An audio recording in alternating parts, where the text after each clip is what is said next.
Hello guys, the depth queen स्वागत करती है अपने डार्क डेप्थ वर्ल्ड में। और आज जिस मूवी के बारे में मैं बात करूंगी, ये मूवी आई थी सन 2003 में। ये सन 2003 की ऐसी अंडररेटेड मूवी है जो इतनी अच्छी होने के बावजूद भी, और इसे फिल्म फेयर अवार्ड भी मिला बेस्ट स्टोरी, उसके बावजूद भी इस फिल्म के बारे में आज भी कई लोगों को नहीं पता है। But thanks to social media, YouTube, ऐसे प्लेटफॉर्म्स की वजह से हमें ऐसे हिडन जेम देखने को मिल जाते हैं।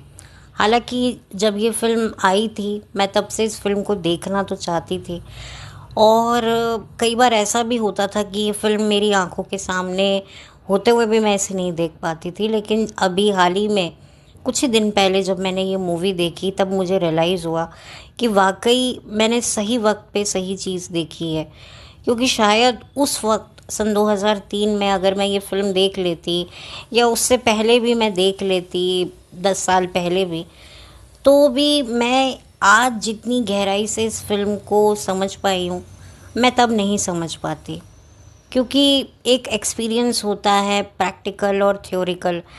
हम जब बड़े हो रहे होते हैं तब हमारे थ्योरिकल जो अनुभव होते हैं उनको प्रैक्टिकल में हमारे आए नहीं होते हैं, जिसकी वजह से चीज़ें हमें समझ तो आती हैं, लेकिन जब तक वो चीज़ें हम पर गुजरी नहीं होती है ना, तो हम एग्जैक्टली उस सिचुएशन को समझ नहीं पाते। तो खैर, ये तो एक बहुत ही डीप कन्वर्सेशन है और इसका कोई एंड नहीं है। लेकिन ये फ़िल्म बहुत ही अच्छी है, और इस फिल्म को बनाया है, इस अंडररेटेड फिल्म को बनाया है एक अंडररेटेड डायरेक्टर ने। और सिर्फ उन्होंने इस फिल्म को बनाया ही नहीं, लिखा ही नहीं, बल्कि इस फिल्म में अभिनय भी किया है। मैं बात कर रही हूँ नागेश कुकनूर की इस फिल्म के बारे में, जिसका नाम था तीन दीवारें, जिसमें जैकी श्रॉफ, गुलशन ग्रोवर, नसीरुद्दीन शाह और जूही चावला हैं। वाकई इतने बड़े बड़े दिग्गज कलाकार होने के बावजूद भी इस फिल्म को कहीं ना कहीं हम ऑडियंस ने नज़रअंदाज किया।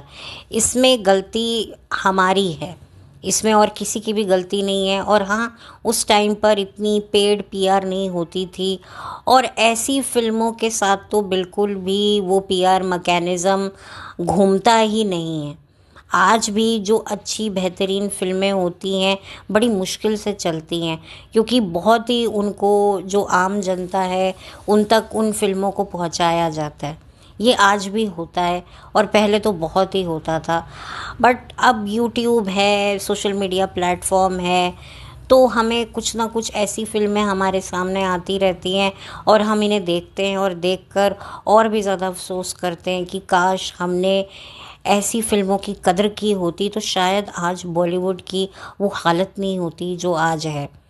आज कोई भी एक्ट्रेस जो नहीं है, हम उन्हें कितना एक्टिंग से जानते हैं।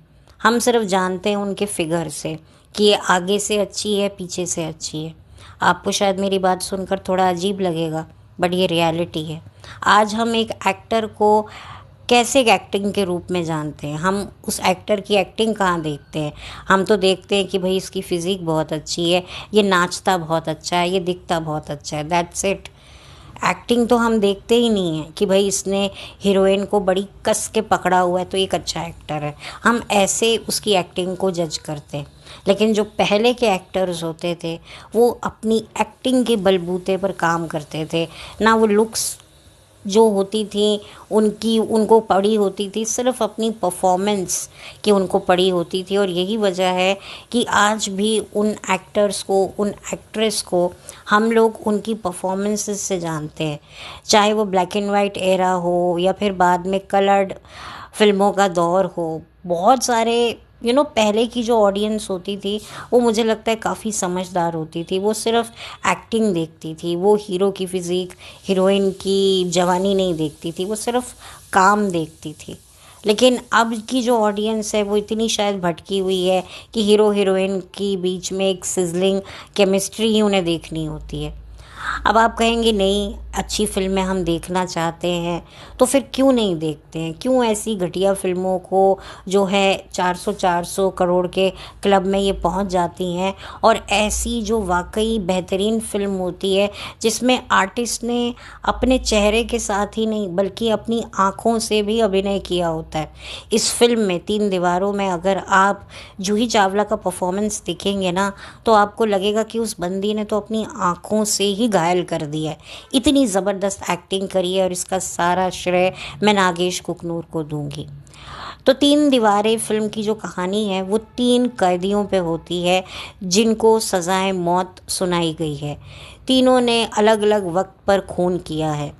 अब वो खून किया है नहीं किया है ये सारी आपको सच्चाई फिल्म की एंड में पता चलेगी, लेकिन इससे पहले जो है जूही चावला की इनकी ज़िंदगी में एंट्री होती है, एक तरीके से जेल में एंट्री होती है जिस जेल में ये तीनों रह रहे होते हैं, क्योंकि उसे बनानी होती है जेल पर डॉक्यूमेंट्री फिल्म, और ख़ास तौर पे इन तीनों कैदियों की लाइफ को वो कैप्चर करना चाहती है, इनको जानना चाहती है, और कहीं ना कहीं इनके ज़रिए ही पूरे जेल को वो देखना चाहती है, क्योंकि ये जो तीन कैदी हैं ये इस जेल में कैसे रहते हैं, कैसे अपना रोज़गार चलाते हैं। और इस फिल्म में आपको यही देखने को मिलेगा कि कैसे जूही चावला किस मकसद की वजह से इन्हीं तीनों कैदियों को चुनती है। अब इन तीनों का आपस में कनेक्शन है नहीं है एक दूसरे से, वो भी आपको फिल्म के एंड में जानने को मिलेगा और बड़ी काबिल तारीफ़ तरीके से देखने को मिलेगा। बहुत ही अच्छी तरीके से आपको लगेगा कि क्या यार जेल में तीन कैदी हैं, क्या कहानी है, लेकिन नहीं, जैसे जैसे ये कहानी बढ़ेगी ना आप भी इस कहानी के साथ साथ बढ़ेंगे। आपको कहीं ना कहीं लगेगा कि ये जो तीन कैदी हैं ये कहीं ना कहीं आप लोगों की भी ज़िंदगी में इस तरह की पर्सनालिटीज़ कहीं ना कहीं एग्जिस्ट करती हैं, चाहे वो दोस्त के रूप में हो, रिश्तेदार के रूप में हो, या अपने किसी भाई के रूप में हो। कुछ ना कुछ आपको इनमें वो चीज़ें लगेंगी और आप कहीं ना कहीं इनसे इसी वजह से इतने कनेक्ट हो पाएंगे कि एंड तक आप इस फिल्म को मतलब देखे हुए उठेंगे नहीं। ऐसा नहीं है कि आप पिक्चर को पॉज कर दें कि भाई कल देख लूँ, परसों देख लूँ, नहीं, आपको होगा कि जल्द से जल्द मैं इस फिल्म को एक ही बार में ख़त्म कर लूँ, मैं पूरी फिल्म देखकर कंक्लूजन निकालूँ कि आखिर इनके साथ क्या होगा और क्या नहीं होगा। तो इतनी बेहतरीन इसकी डायरेक्शन है, स्क्रीन प्ले राइटिंग है, और नागेश कुकनूर साहब ने भी अपना बेस्ट परफॉर्मेंस दिया है, और नसीरुद्दीन शाह तो इस फिल्म की पूरी जान है। मैं कहूँगी वो इस फिल्म के हीरो हैं और जूही चावला हीरोइन। और जो जैकी श्रॉफ हैं उनका एक बहुत ही सॉफ्ट कैरेक्टर है, हालांकि इतना सॉफ्ट इंसान है और उसके ऊपर मर्डर के चार्जेस हैं और उसे फांसी की सज़ा मिली हुई है, तो आपको भी लगेगा कि भाई कुछ ना कुछ तो रीज़न ज़रूर रहा होगा कि उसने ये कदम उठाया, और क्यों उठाया और किसके साथ उठाया, तो ये भी आपको जानने को मिलेगा। तो पूरी की पूरी जो फिल्म है वो आपको कनेक्टेड रहेगी, आपके साथ जुड़ी रहेगी, आप फिल्म के साथ जुड़े रहेंगे और बिल्कुल भी बोर नहीं होंगे, इस बात की तो मैं आपको गारंटी देती हूँ। और फिल्म में 2 भाषाओं का उपयोग किया गया है, हिंदी और इंग्लिश। तो हिंदी और इंग्लिश दोनों आपको भाषाएं इस फिल्म में सुनने को मिलेंगी। और अगर मैं बात करूं फिल्म की गानों के बारे में, तो फिल्म में कोई ऐसा कोई गाना है ही नहीं है। सलीम सुलेमान ने इसका बैकग्राउंड शायद म्यूज़िक दिया हो, लेकिन मुझे तो फिल्म में कोई गाने सुनाई नहीं दिए। कोई बैकग्राउंड में कोई धुन सुनाई गई हो या कोई गाना एडिट कर दिया हो बाद में, वो मुझे नहीं पता, लेकिन मुझे तो फिल्म में कोई गाना ऐसा दिखा नहीं। और ये भी हो सकता है कि मैं फ़िल्म में इतनी खो गई हूँ कि फ़िल्म में अगर कोई गाना भी बैकग्राउंड में बजा हो तो मैंने शायद इग्नोर कर दिया हो, ये भी हो सकता है। बट आप देखेंगे तो फिर आपको भी पता चल जाएगा कि क्या है क्या नहीं है। और इस फिल्म की ओवरऑल मैं बात करूं तो इस फिल्म में जूही चावला की भी एक पर्सनल लाइफ दिखाई गई है कि वो भी अपनी पर्सनल लाइफ में दुखी हैं। अब वो क्यों दुखी हैं उस दुखी ज़िंदगी से उन्हें छुटकारा मिलता है नहीं मिलता है, ये भी आपको अगर जानना है तो आपको ये फ़िल्म देखनी पड़ेगी। अब मैं बात करूँगी गुलशन ग्रोवर के कैरेक्टर की। गुलशन ग्रोवर इस फ़िल्म में एक जेलर की भूमिका निभाई है और ट्रस्ट मी बहुत ही जेंटलमैन जेलर बने हैं, बिल्कुल भी बैड मैन नहीं बल्कि गुड मैन बने हैं। और किस तरीके से अपने कैदियों को जेल में रहकर भी वो अपने खर्चे खुद उठा रहे हैं और कैसे उठा रहे हैं, ये भी अगर आप जानना चाहते हैं तो आपको ये फ़िल्म देखनी पड़ेगी। कैदियों को जिस तरीके से रखा जाता है, अब वाकई अगर जेल में कैदियों को ऐसे ही रखा जाता है तो ये तो बहुत अच्छी बात है।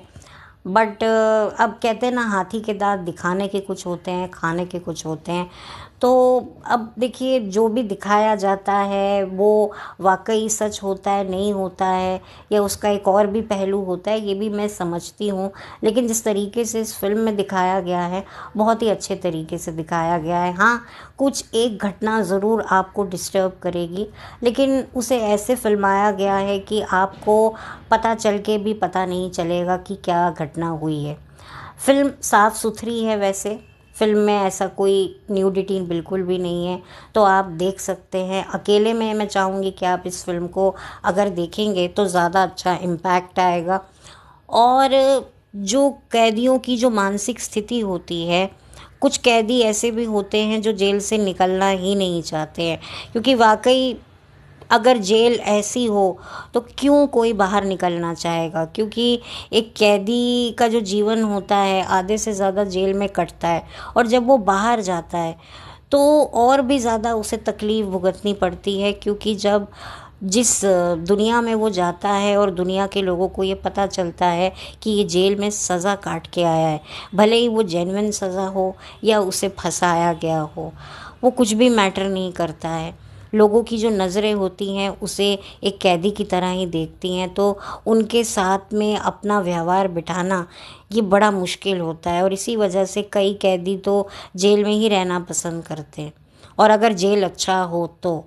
लेकिन जैसा जेल दिखाया गया है, मुझे विश्वास नहीं होता कि क्या वाकई ऐसे जेल होते हैं, क्योंकि जो हम वेब सीरीज़ में जो एक रियलिटी जेल की दिखाई जाती है वो कुछ अलग होती है, और इस फिल्म में जो दिखाई गई है वो अलग है। बट आई रियली होप कि इस फिल्म में जो जेल की जो स्थिति दिखाई गई है, जेल के कैदियों की जो एक एक रिस्पेक्ट दिखाई गई है कि वहाँ पर किस तरीके से उन्हें ट्रीट किया जाता है, तो ये एक काफ़ी मुझे अच्छा लगा। और मैं रियली विश करती हूँ कि कैदियों को, ठीक है उनसे बड़े बड़े गुनाह होते हैं, क्राइम होते हैं।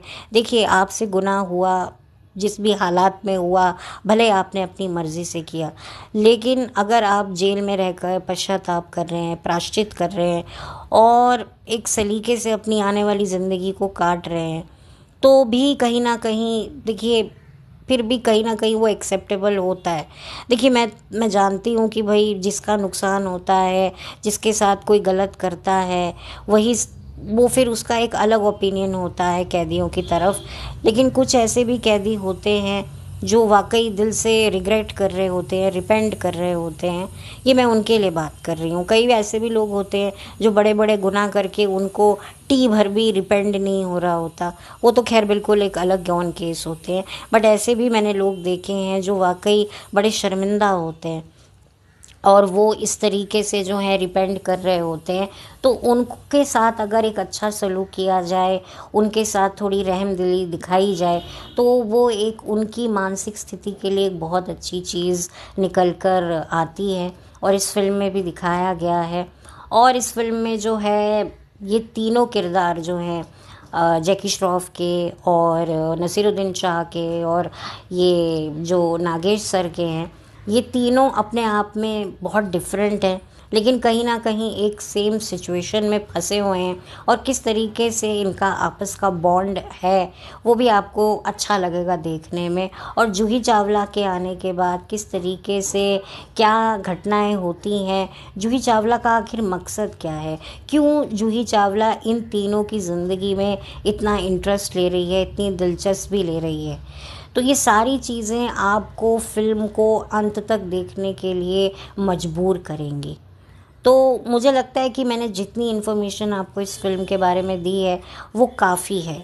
वो काफ़ी है। और मैं चाहती हूँ कि जो इन्फॉर्मेशन मैंने आप लोगों के साथ शेयर नहीं करी है, तो अगर वो इन्फॉर्मेशन आप लेना चाहते हैं तो आप ये फ़िल्म ज़रूर देखिएगा। और गुलशन ग्रोवर का जो कैरेक्टर है वो बहुत आपको अच्छा लगेगा। आई थिंक गुलशन ग्रोवर भी उन विलन्स में से हैं, चंद विलन्स में से हैं जो विलन के रोल में भी बहुत पॉपुलर रहे और एक अच्छे नेक दिल इंसान के रोल में भी उनको पसंद किया गया।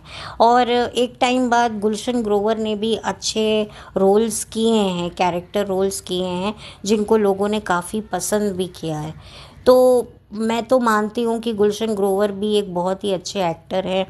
और हालांकि अब वो काफ़ी कम दिखते हैं, लेकिन जितना भी दिखते हैं, जो उनकी एक इमेज है, जो एक बैड मैन जो हमने राम लखन मूवी में देखी थी, ये फिल्म में तीन दीवारों में बिल्कुल उससे विपरीत आपको उनकी छवि दिखाई देगी। और कहीं ना कहीं इस रोल को देखकर लगेगा कि वाकई जो हमारे गुलशन ग्रोवर साहब हैं, उन्होंने वाकई एक बहुत ही डिफरेंट रोल चुना और उसको इतने बेहतरीन तरीके से किया। और जूही चावला के बारे में तो मैं क्या कहूँ, जूही चावला एक अच्छी एक्ट्रेस हैं, ये बात मैं जानती थी, लेकिन इतनी ज़हीन एक्ट्रेस है, इतनी डीप में उन्होंने एक्टिंग करी है कि मैं क्या बताऊँ। जैसे कि मैंने कहा कि अपनी आँखों से उन्होंने एक्टिंग करी है, तो वाकई ये गाना बिल्कुल सही उन पर बना था कि जादू तेरी नज़र। वाकई इनकी जादू भरी नज़रें जो है ना, वो आपको फिल्म में घायल कर देंगी। बहुत ही अच्छा काम किया, बहुत ही इंटेंस एक्टिंग जूही चावला ने करी है। और अगेन जितने भी एक्टर्स आपको दिखेंगे, सब ने बहुत ही बेहतरीन काम किया है। और इसका श्रेय जाता है नागेश कुकनूर साहब को, जिन्होंने अपने आर्टिस्टों से बेहतरीन काम करवाया है और हम लोगों को एक बेहतरीन फ़िल्म उन्होंने गिफ्ट की है। वो बात अलग है कि हमें इस गिफ्ट की कदर अब जाकर हो रही है, 22 साल बाद हो रही है, और इसके लिए हम सब बड़े शर्मिंदा हैं कि क्यों हमने इस फिल्म की कदर नहीं की। तो खैर, अब ज़्यादा मैं इस वीडियो को लंबा नहीं करूँगी और बहुत जल्दी आपसे मिलूँगी एक नए वीडियो के साथ। तब तक आप मेरे चैनल को सब्सक्राइब कीजिए, वीडियो को लाइक कीजिए, कोई ओपिनियन देना चाहते हैं तो कमेंट कीजिए।